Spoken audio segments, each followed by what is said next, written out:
तो इसको एक बार फिर से, पहले तो देखो पहली डेफिनेशन वही है कि जब कोई फोटॉन किसी इलेक्ट्रॉन, स्थिर इलेक्ट्रॉन से स्कैटर्ड हो जाता है और स्कैटर्ड होकर लॉन्गर वेवलेंथ या शॉर्टर फ्रीक्वेंसी को अटेन करता है, ठीक है, उसको कॉम्पटन इफेक्ट कहते हैं।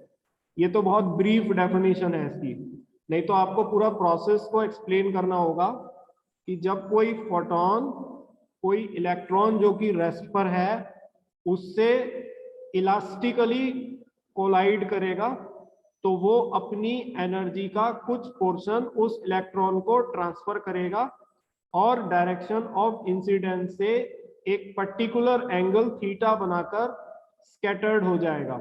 इस एंगल थीटा को एंगल ऑफ स्कैटरिंग कहते हैं।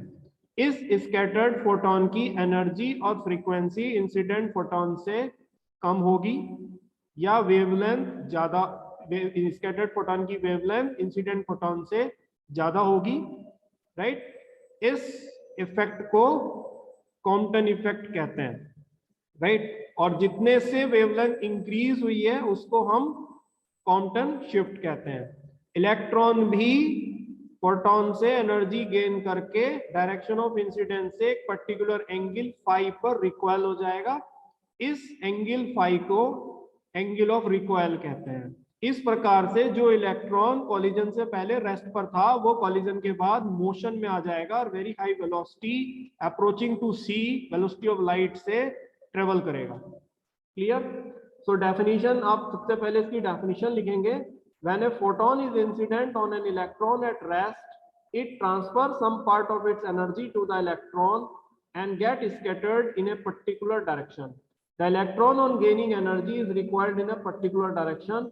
Thus, the frequency of scattered photon is lower than that of the incident photon. This effect is called as Compton effect. ठीक है, ये दो फिगर्स को आप ड्रॉ करेंगे। नाउ बेटे आगे बढ़ने से पहले हम इन फिगर्स को थोड़ा समझ लें, क्योंकि इसमें बेसिकली डेरिवेशन में हो क्या रहा है, फोटॉन और इलेक्ट्रॉन के बीच में कैसा कोलिजन हुआ था, इलास्टिक कोलिजन हुआ था।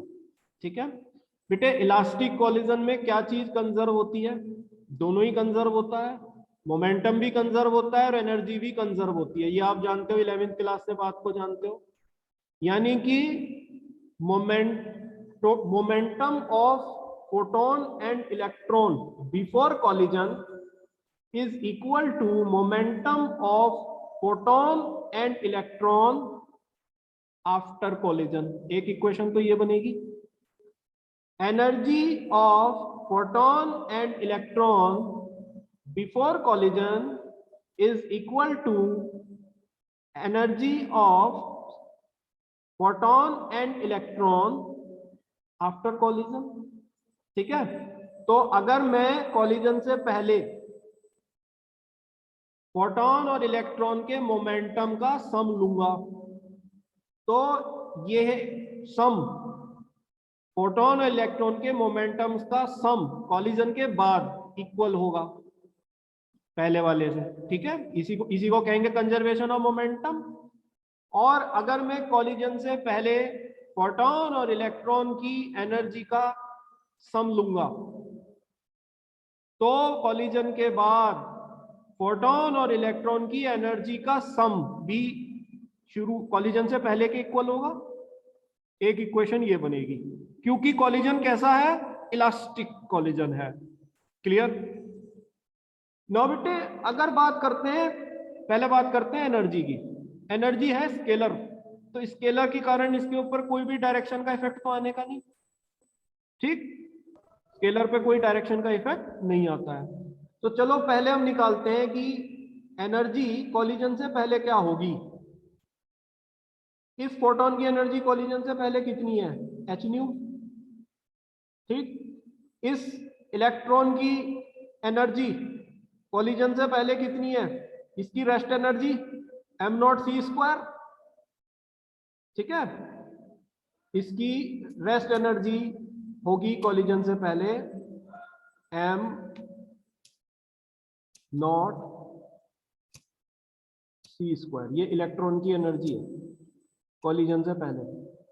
तो कॉलिजन से पहले टोटल एनर्जी कितनी हो गई, h nu plus am not C square. यहां तक बात क्लियर है?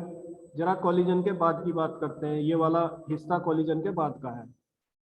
कॉलिजन के बाद फोटोन की एनर्जी कितनी हो गई? एच न्यू डैश, ये होगी एच न्यू डैश। और इलेक्ट्रॉन की एनर्जी कितनी हो गई? M c square. देखो ये अब एम आ गया, एम नॉट नहीं है, क्योंकि अब ये रिलेटिविस्टिक मास आ गया, क्योंकि इलेक्ट्रॉन मोशन में आ गया और इसकी वेलोसिटी वेरी हाई है। क्लियर? तो कॉलिजन के बाद इलेक्ट्रॉन की energy m c square, photon की एनर्जी एच न्यू डैश। तो एक इक्वेशन क्या बनेगी? H nu plus am not C square is equal to h nu dash plus m c square. Clear? ये इक्वेशन बनेगी एनर्जी की। अब बात करते हैं मोमेंटम की। मोमेंटम है वेक्टर, तो इसके में डायरेक्शन की अहमियत आती है। ठीक, तो अगर हम निकालें कॉलिजन से पहले मोमेंटम फोटोन का कितना है? भाई फोटोन का मोमेंटम है एच न्यू अपॉन सी। ये तुम्हारा फर्स्ट यूनिट से आ रहा है। E is equal to p c, याद आ रहा है? Massless particle, E is equal to p c. तो P क्या हो गया? E अपॉन सी। E क्या है? एच न्यू, तो एच न्यू अपॉन सी। ये तो आ गया मोमेंटम फोटोन का कॉलिजन से पहले। और इलेक्ट्रॉन का मोमेंटम क्या है भाई कॉलिजन से पहले? 0, क्योंकि इलेक्ट्रॉन रेस्ट पर है। वेलोसिटी है ही नहीं उसकी, क्योंकि इलेक्ट्रॉन रेस्ट पर है। अब कॉलिजन के जरा बाद की बात करते हैं। इधर ये इधर को चलने लग गया इलेक्ट्रॉन, और ये इधर को चल गया फोटोन। फोटोन का मोमेंटम कॉलिजन के बाद एच न्यू डैश अपॉन सी, और इलेक्ट्रॉन का मोमेंटम कॉलिजन के बाद एम वी, क्योंकि इसकी वेलोसिटी अब वी हो गई है इलेक्ट्रॉन की, जो कि रेस्ट पर था। यहां तक बात क्लियर है? और एम क्या है? रिलेटिविस्टिक मास। नाउ बेटे, क्योंकि मोमेंटम है वेक्टर, तो फोटोन तो इधर चल रहा है, तो इस मोमेंटम वेक्टर को आप दो कंपोनेंट्स में रिजॉल्व करो। ठीक है, एनर्जी को करने की जरूरत नहीं थी, क्योंकि एनर्जी स्केलर था, बट मोमेंटम को तो करना पड़ेगा। तो इस डायरेक्शन में इसका momentum H nu dash upon C है। तो बेटे अगर ये डायरेक्शन ऑफ इंसिडेंस से थीटा एंगल बना रहा है, तो डायरेक्शन ऑफ इंसिडेंस में इसका मोमेंटम कितना होगा? H nu dash upon C cos theta. कोई प्रॉब्लम? ठीक है यहां तक? H nu dash upon C cos theta. और इस दिशा में कितना होगा? ऊपर वाली में, वर्टिकल डायरेक्शन में, इधर फोटोन का एच न्यू डैश अपॉन सी साइन थीटा। तो मैंने H nu dash upon C को दो कंपोनेंट में रिजॉल्व कर लिया। H nu dash upon C cos theta, H nu dash upon सी साइन थीटा। अब बात करते हैं इलेक्ट्रॉन की। इलेक्ट्रॉन इधर चल रहा है, ठीक, इधर इसका मोमेंटम कितना है? M v. इसे भी दो कंपोनेंट में तोड़ो। इधर कितना होगा इसका? इधर बनेगा एम वी कॉस फाई, क्योंकि ये एंगल फाई बना रहा है। ये क्या है? Angle of recoil. ठीक है, so m we cos phi, और नीचे की तरफ कितना होगा? Minus m v sine phi. ना माइनस साइन आएगा क्योंकि आप नीचे की तरफ जा रहे हो। क्लियर? तो आपका मोमेंटम, आप क्या करोगे? एक बार मोमेंटम लो डायरेक्शन ऑफ इंसिडेंस में, और एक बार मोमेंटम लो डायरेक्शन ऑफ इंसिडेंस के परपेंडिकुलर डायरेक्शन में। कॉलिजन से पहले, कॉलिजन के बाद। ठीक, तो कॉलिजन से पहले की बात करते हैं, डायरेक्शन ऑफ इंसिडेंस में बात करते हैं। डायरेक्शन ऑफ इंसिडेंस तो इधर है ना, जिधर मैं ये चला रहा हूं पेन ऐसे, ये है ना डायरेक्शन ऑफ इंसिडेंस। ये है direction of incidence, this is direction of incidence. Clear है ना बात? तो बेटे फोटोन का मोमेंटम डायरेक्शन ऑफ इंसिडेंस में एच न्यू अपॉन सी, और इलेक्ट्रॉन का मोमेंटम डायरेक्शन ऑफ इंसिडेंस में 0। तो एक इक्वेशन बनी H nu upon C plus 0, और ये डायरेक्शन ऑफ इंसिडेंस में फोटोन का momentum H nu dash upon C cos theta, और इलेक्ट्रॉन का momentum M we cos phi. दोनों को जोड़ दो, H nu dash upon C cos theta plus M we cos phi बराबर H nu upon C plus 0। एक equation ये बन गई केवल इस दिशा में बात करते हुए। अब बात करो इस वाली दिशा की। कॉलिजन से पहले इस वाली दिशा में मोमेंटम बताओ कितना है फोटोन का? 0। फोटोन इधर कहां चल रहा है भाई? फोटोन इस दिशा में कहां चल रहा है? फोटोन तो इधर चल रहा है ऐसे। ठीक, तो फोटोन का भी 0, इलेक्ट्रॉन का भी 0, 0 प्लस 0 0। लेकिन इधर कॉलिजन के बाद फोटोन का मोमेंटम कितना है एच न्यू डैश अपॉन सी साइन थीटा, और इलेक्ट्रॉन का मोमेंटम कितना है minus m v sine five. एक बनेगी 0 + 0 = एच न्यू डैश अपॉन सी sine theta minus m v sine five. तो इस प्रकार हमारी तीन इक्वेशन बनेंगी। एक बनेगी कंजर्वेशन ऑफ एनर्जी से, एक बनेगी कंजर्वेशन ऑफ मोमेंटम से इन डायरेक्शन ऑफ इंसिडेंस, एक बनेगी कंजर्वेशन ऑफ मोमेंटम से in direction perpendicular to direction of incidence. Clear? Now let us come to the next slide.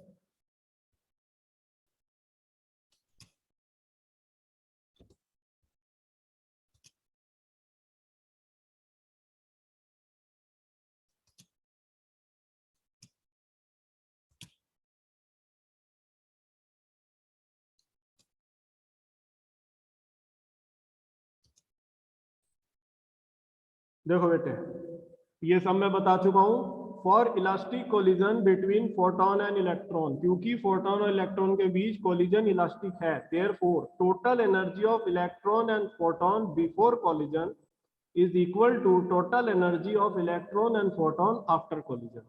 यहां तक कोई प्रॉब्लम? ठीक है। तो बेटे मैंने कोलिजन से पहले की एनर्जी निकाल ली, अभी बताया मैंने आपको कैसे निकाली। फोटोन की एनर्जी है एच न्यू, इलेक्ट्रॉन की एनर्जी है एम नॉट सी स्क्वायर, उसकी रेस्ट एनर्जी। कोलिजन के बाद फोटोन की एनर्जी है एच न्यू डैश और इलेक्ट्रॉन की एनर्जी है एम सी स्क्वायर, रिलेटिविस्टिक, क्योंकि अब वो मोशन में आ गया है। इसे ले लीजिए फर्स्ट इक्वेशन। दूसरा, total momentum of electron and photon before collision is equal to total momentum of electron and photon after collision. ठीक है।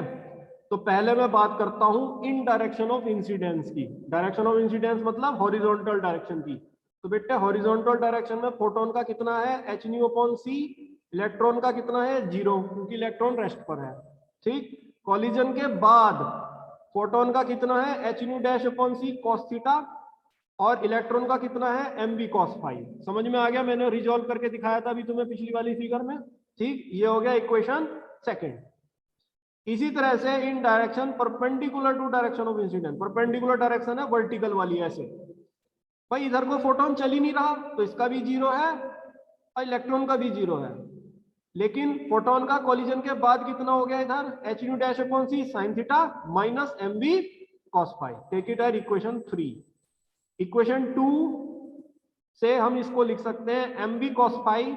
ये बेटे इसको इधर ले आओ, H nu dash upon C को इधर ले आओ, ये बना H nu upon C minus H nu dash upon C cos theta, और ये वाला इक्वेशन 3 से बना M B sine five H nu dash upon सी साइन थीटा। ये हो गया इक्वेशन 4, ये हो गया इक्वेशन 5। यहां तक क्लियर है? हमें करना क्या है, बात समझ में आ रही है? कॉम्पिटेंशिप निकालने के लिए आप ना रिजॉल्व करोगे मोमेंटम को। एक बार मोमेंट, एक केस तो आप दिखाओगे कॉलिजन से पहले का, एक केस दिखाओगे कॉलिजन के बाद का। कॉलिजन से पहले तो आप दिखा दोगे कि इलेक्ट्रॉन रेस्ट पर है, फोटोन उसकी तरफ बढ़ रहा है, टक्कर हुई दोनों में, टक्कर के बाद इलेक्ट्रॉन को एनर्जी दे दी फोटोन ने। ठीक है, एनर्जी लेके इलेक्ट्रॉन रिकॉइल हो गया, फोटोन स्कैटर्ड हो गया। ठीक, मोमेंटम निकालो, फोटोन का कोलिजन के बाद कितना, इलेक्ट्रॉन का कोलिजन के बाद कितना, कोलिजन से पहले कितना। मोमेंटम को रिजॉल्व करना पड़ेगा। डायरेक्शन ऑफ इंसिडेंस में कितना होगा दोनों के लिए, और परपेंडिकुलर डायरेक्शन ऑफ इंसिडेंस कितना होगा दोनों के लिए। एनर्जी को रिजॉल्व करने की आवश्यकता नहीं है क्योंकि एनर्जी स्केलर होता है। ये फिजिक्स लग रही है इसमें। क्लियर? 3 इक्वेशन आप बना लोगे। इसकी प्रैक्टिस आपको इसकी करनी पड़ेगी, क्योंकि अभी आसान लग रहा होगा, जब दिमाग से करोगे तो आपको इसमें मेहनत करनी पड़ेगी। अब ये देखो, अब इसमें आगे बढ़ने का लॉजिक क्या है इसमें बेटे, ये लॉजिक है कि ये जो फाई है इसे मैं क्या कहता हूं, एंगल ऑफ रिकॉइल। क्या मेरी Compton shift angle of recoil पे डिपेंड करती है? नहीं करती है ना। कॉम्पटन शिफ्ट तो थीटा पे डिपेंड करती है ना, फाई पे डिपेंड तो नहीं करती है ना। तो आप क्या करो, इस फाई को हटा दो, इस फाई को रिमूव करने की कोशिश करो। कैसे करोगे? ट्रिग्नोमेट्री का फॉर्मूला है, अगर मैं इसका स्क्वायर और इसका स्क्वायर दोनों का करके दोनों को जोड़ दूं तो cos square 5 plus sine square 5 1 हो जाएगा, और ये 5 खत्म हो जाएगा। तो मेरा सबसे पहला काम है कि मैं इस 5 को एलिमिनेट करूंगा। क्लियर? तो ये देखो मैंने क्या किया, squaring and adding equation 4 and 5, I get m square we square sine square 5 plus cos square 5 is equal to h square upon C square nu minus nu dash cos theta whole square plus H square upon C square nu dash square sine square theta. ये समझ में आ रहा है ये कैसे आ रहा है? पीछे जाके स्टेप चाहे देख लो। ये जब मैं इधर का स्क्वायर कर रहा हूं तो बेटे इस पूरे का स्क्वायर करूंगा, इस पूरे का स्क्वायर करूंगा और इसका स्क्वायर भी करूंगा और इनका स्क्वायर करके इनको जोड़ रहा हूं। तो ये बनेगा H square nu dash square सी square sine square theta plus H nu upon C minus H nu dash upon C cos theta का होल स्क्वायर। वही मैंने किया है। तो आप एच और सी को कॉमन ले लो, तो इसलिए मैंने ब्रैकेट के बाहर ले लिया है। तो एच स्क्वायर अपॉन सी square nu minus nu dash cos theta का होल स्क्वायर। यहां तक मुझे उम्मीद है सबको समझ में आ गया होगा। मैथमेटिक्स इसमें बहुत अच्छे लेवल की है, ठीक है, और आपको करनी पड़ेगी ये बेटे 1 हो गया, गायब हो गया। M square we square H square upon C square, बेटे से ब्रैकेट को खोलो होल स्क्वायर को, nu square plus H square सी square nu dash square cos square theta. बेटे ये क्या होगा? A square plus B square minus 2ab। खोलना तो ब्रैकेट सबको आता है। ए स्क्वायर क्या बना? Nu square plus B square क्या बना? Nu dash square cos square theta minus 2 nu nu dash cos theta. तो ये बना एच स्क्वायर सी स्क्वायर न्यू स्क्वायर प्लस, ये गुणा करता जा रहा हूं मैं एच स्क्वायर सी स्क्वायर के अंदर, एच स्क्वायर सी square nu dash square cos square theta minus 2h square nu nu dash C square cos theta. ये as it is H square C square nu dash square sine square theta. सब कुछ अपने आप होगा। आपको केवल एक बात का ध्यान रखना है कि हमें 5 को एलिमिनेट करने के लिए स्क्वायरिंग करके ऐड करना है, ये चीज अपने आप आएगी। ठीक, अगले स्टेप में क्या हुआ? M square we square H square C square nu square plus H square C square nu dash square, ये बेटे cos square theta plus sine square theta 1 हो गया। समझ रहे बात को? तो ये रह गया minus 2h square nu nu dash by C square cos theta. ठीक, सी स्क्वायर को इधर क्रॉस मल्टीप्लाई करा लो, ये बना m square we square C square H square nu square plus H square nu dash square minus 2h square nu nu dash cos theta. Take it as equation 6। यहां तक आना है, मैं कर लोगे? करा कुछ नहीं है, केवल 5 को हटाया था, 5 के लिए स्क्वायरिंग करी थी, ऐड कर दिया था। ऐड करके ये जो राइट हैंड साइड में ऑपरेशन हो रहा है ये बेटे अपने आप करना है, गलती मत करना है एग्जाम में। ठीक है, आपको ब्रैकेट खोलना आना चाहिए, स्क्वायरिंग आपको पता है कैसे हो रही है। अब एक इंपॉर्टेंट बात है, इक्वेशन 1 जो मेरी एनर्जी वाली इक्वेशन है उसको मैं ऐसे लिख सकता हूं m c square h nu minus nu dash plus am not C square. ये मैंने बेटे इक्वेशन 1 को लिखा है दोबारा से। ठीक है, जो मेरी एनर्जी वाली इक्वेशन है, आप देखो इक्वेशन 1, ये इक्वेशन 1, इस न्यू को मैं इधर ले गया हूं, न्यू डैश को इधर ले गया हूं, तो ये बनेगा h nu minus nu dash plus am not C square is equal to m c square. ये किया और कुछ नहीं किया, तो ये बना m c square h nu minus nu dash plus am not C square. कोई बात नहीं, समझ में आ गई बात? ठीक, अब आपको क्या करना है, ये जो इक्वेशन 7वीं बनी है 7, इसको आपको दोनों तरफ स्क्वायरिंग करनी है। ठीक, इस 7th इक्वेशन की स्क्वायरिंग करनी है। इस 7th इक्वेशन की स्क्वायरिंग जब आप करेंगे दोनों तरफ, तो ये बना एम स्क्वायर सी की पावर 4। अब पूरे का इसका स्क्वायर करोगे, तो पहले तो बेटे इसका स्क्वायर करो, ये बना h square nu square plus nu dash square minus 2 nu nu dash plus, अब इसका स्क्वायर करो, एम नॉट स्क्वायर सी की power 4 plus 2h nu minus nu dash m not C square 2h am not C square nu minus nu dash. Clear है? सबको पता है? इस पूरे का स्क्वायर कर रहा हूं मैं, ये a है ये b है, तो a square plus b square plus 2ab, और कुछ नहीं किया मैंने। ठीक, ये बना एम स्क्वायर सी की पावर 4, ब्रैकेट खोल दो, H square nu square plus H square nu dash square minus 2h square nu nu dash plus am not square सी की power 4 plus 2h am not C square nu minus nu dash. इसे ले लीजिए equation 8। ठीक, now मेरे पास दो equation है, एक तो ये है 6, ये मेरी आई थी जब मैंने 5 को एलिमिनेट किया था स्क्वायरिंग और एडिंग करके, और ये आ रही है मेरी एनर्जी वाली इक्वेशन से 8। इस 8 और 6 को लाने के लिए बस दिमाग में रखना है, एग्जाम में ही अपने आप हो जाएगा। ये 8 कैसे आती है? एनर्जी वाली इक्वेशन लिखो जो तुमने शुरू में लिख रखी है। ठीक, उस एनर्जी वाली इक्वेशन को स्क्वायरिंग कर देना, स्क्वायरिंग करके तुम्हें ये इक्वेशन 8 मिलेगी अपने आप। ये सब स्टेप कोई रट्टा नहीं मारना, ये तो अपने आप होगा एग्जाम में। केवल ये ध्यान रखना है, करना क्या है, एनर्जी वाली जो इक्वेशन है उसका स्क्वायरिंग करना है, ठीक है। और स्क्वायरिंग करके आपको ये इक्वेशन 8 मिल जाएगी। अब बात इन दोनों की है बस, इससे आएगी कॉम्पटन शिफ्ट 6 और 8 से। ये 6 तो आई है एलिमिनेट करके 5 को, और 8 आई है एनर्जी के इक्वेशन को स्क्वायरिंग करके। तो बेटे सब्ट्रैक्टिंग इक्वेशन 6 फ्रॉम इक्वेशन 8, आपको छठी को 8वीं से घटाना है। तो ये बना m स्क्वायर सी की पावर 4, ये देखो minus m square we square C square, देखो ये इधर माइनस आएगा, चाहे तो तुम इसके सबके साइन माइनस कर लो, माइनस माइनस माइनस, और ये बना प्लस। जब माइनस करोगे तो साइन बदल जाएगा ना, तो ये बना देखो, ये प्लस है ये माइनस है, कट गए, एच स्क्वायर म्यू स्क्वायर, इस वाले एच स्क्वायर म्यू स्क्वायर से कट गया, ये वाला H square nu dash square इस वाले H square nu dash square से कट गया।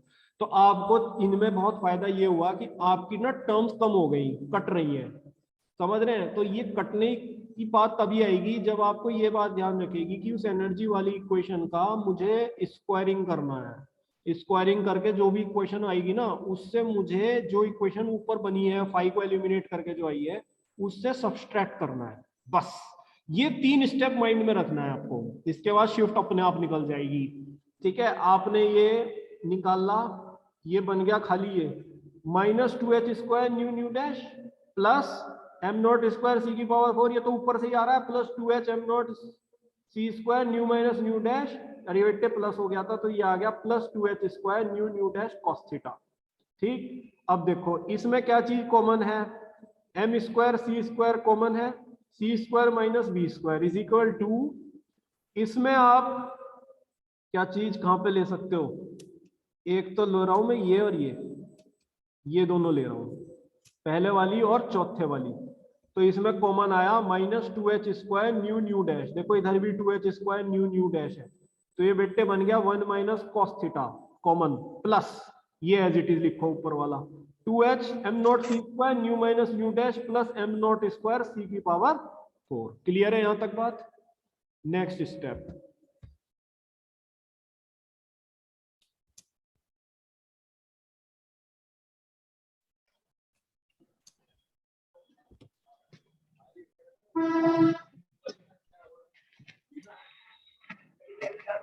हाँ हेलो। हाँ नहीं भैया, हेल्पलाइन नंबर तो मिल जाएगा आपको भैया, मैंने वही बात करी थी, रोडवेज में हमारे जानने वाले हैं। इसको स्विच ऑफ वो करो, साइलेंट मोड में लगाओ।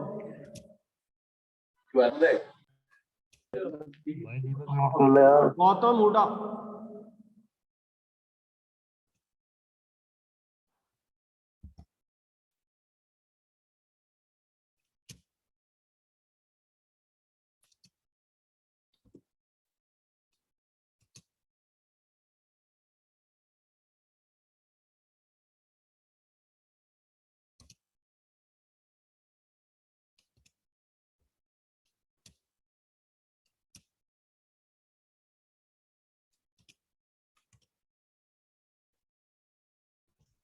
देखो बेटे फिर ये अगले स्टेप में क्या हुआ, ये m नॉट स्क्वायर सी की पावर 4 आ गया था।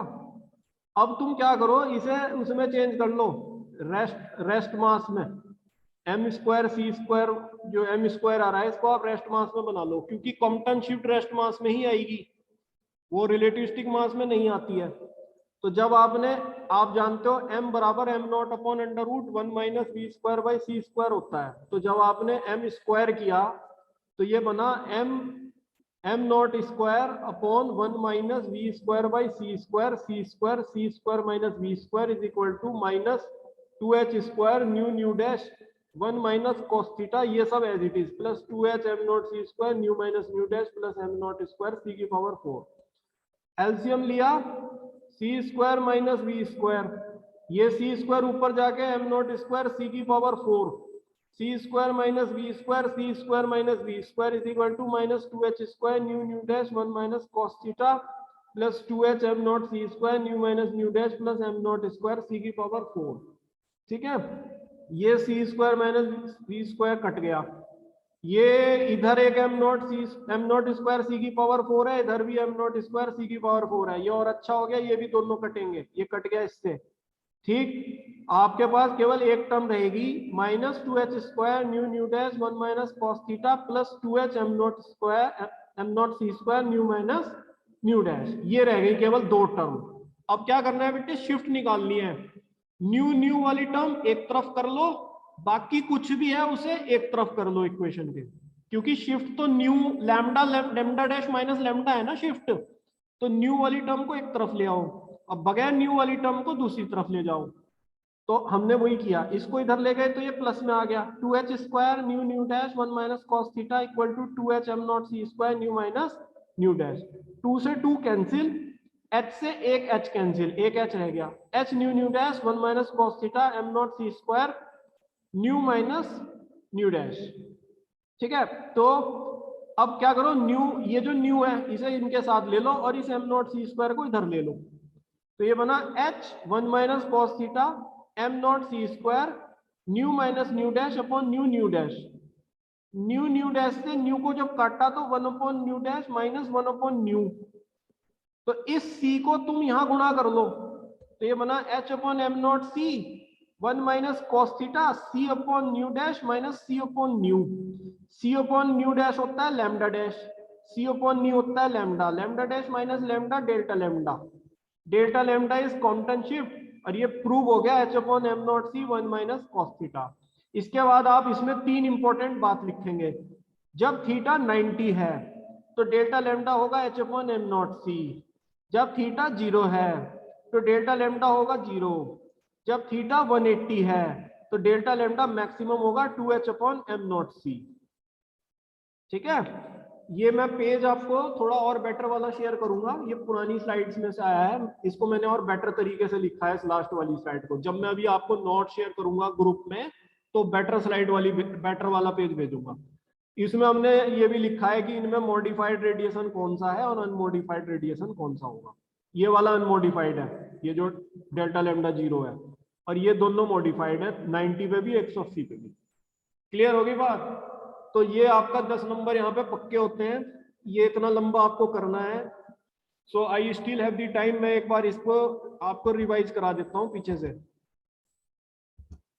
देखो, सबसे पहले आपको कॉम्पटन इफेक्ट की डेफिनेशन लिखनी है। ठीक है, कि जब कोई फोटॉन इलेक्ट्रॉन से इलास्टिकली कोलाइड करेगा तो वो अपनी एनर्जी का कुछ पार्ट उसको ट्रांसफर करके एक डायरेक्शन ऑफ इंसिडेंस से एक एंगल थीटा बनाकर स्कैटर्ड हो जाता है। राइट, इस एंगल थीटा को एंगल ऑफ स्कैटरिंग कहते हैं। ये स्कैटर्ड फोटॉन की फ्रीक्वेंसी और एनर्जी इंसिडेंट फोटॉन से कम होती है या वेवलेंथ ज्यादा होती है।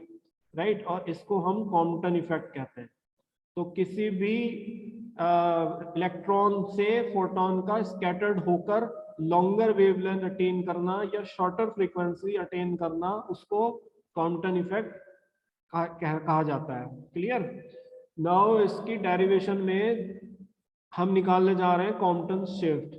जितनी वेवलेंथ से वो इंक्रीज हुई है, स्कैटर्ड फोटॉन की वेवलेंथ जितने से इंक्रीज हुई है उसको कॉम्पटन शिफ्ट कहते हैं, जो कि एंगल ऑफ स्कैटरिंग थीटा का फंक्शन है, उस पर डिपेंड करती है। क्लियर? तो वो हमें डेल्टा लैम्डा निकालना हमारा लक्ष्य है। निकालेंगे कैसे? हम सबसे पहले इस कंसेप्ट से आएंगे फिजिक्स की, क्योंकि फोटॉन और इलेक्ट्रॉन के बीच में कॉलिजन इलास्टिक है, और इलास्टिक कॉलिजन में एनर्जी और मोमेंटम दोनों कंजर्व्ड होते हैं।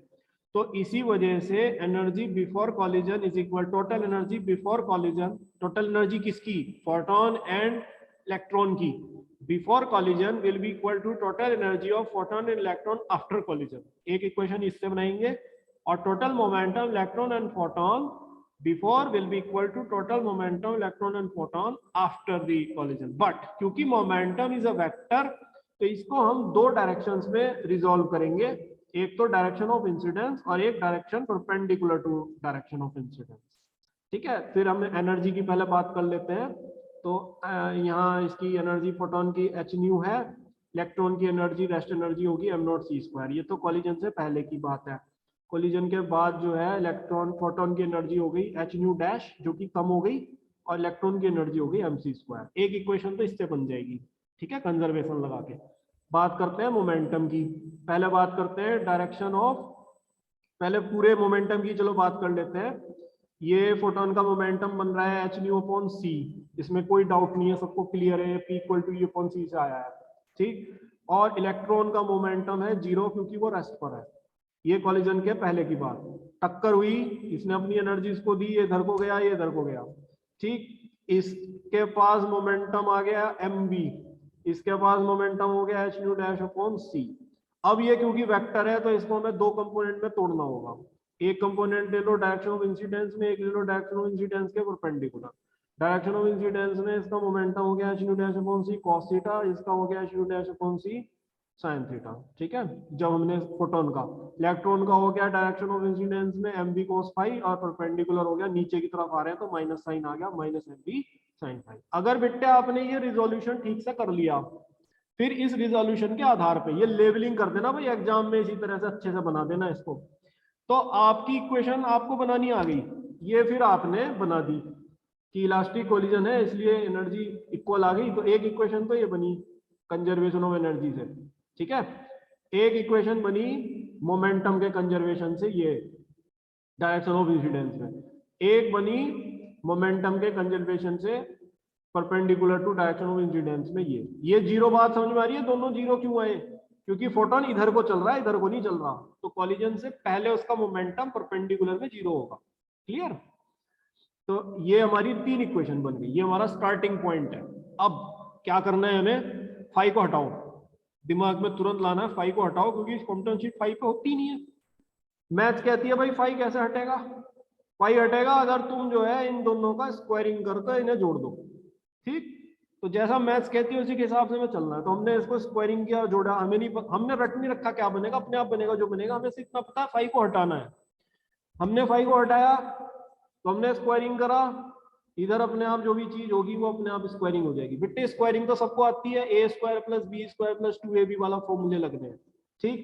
तो ये हमारा 1 हो गया, इसमें ब्रैकेट खोल लो बेटे, ब्रैकेट खोला हमने, सब देखो ब्रैकेट से खोल के ये सब लिखा, ठीक है। ये हमारा ये c² नीचे आ गया, ये c² फिर इधर आ गया, इसके साथ क्रॉस मल्टीप्लाई हो गया, h² ν² h² ν डैश² 2h² ν डैश, ठीक है। ये हमारी इक्वेशन 6 बन गई। ये इक्वेशन हमारा पहला, दूसरा सफल काम है। पहला काम में हमने फिगर अच्छे से बनाई, दूसरा काम हमने रिजोल्यूशन किया, तीसरा काम हमने मोमेंटम और एनर्जी की इक्वेशन बनाई, चौथा इक्वेशन काम हमने फाई को हटाया, फाई को हटा के हमें ये समीकरण मिल गई। अब पांचवा काम क्या है? जो हमारी वो एनर्जी वाली इक्वेशन आ रही है उसका स्क्वायरिंग करो, माइंड में रखनी है इस बात को, उसका स्क्वायरिंग करो।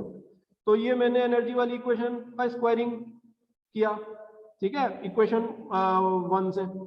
तो ये बनती है मेरी, ये बनी इक्वेशन 7, 1 से आई है क्योंकि मैं h को उधर ले गया। अब जब मैंने स्क्वायरिंग किया तो ये फाइनली मेरी ये बन के आ गई 8वीं इक्वेशन, ठीक। ये बन गई 8th।